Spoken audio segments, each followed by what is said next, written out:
Hello there, this is your host Reza, and I'm right here getting a new video about dragon fruits at my garden, rooftop garden. You can see the dragons.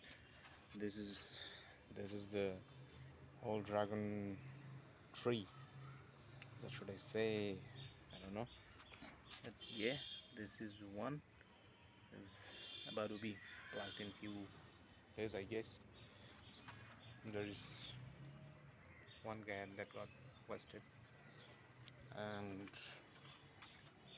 a few more flowers.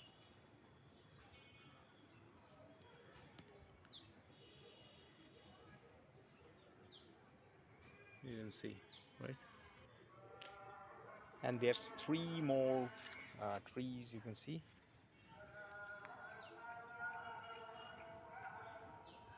So that's it from my rooftop garden today.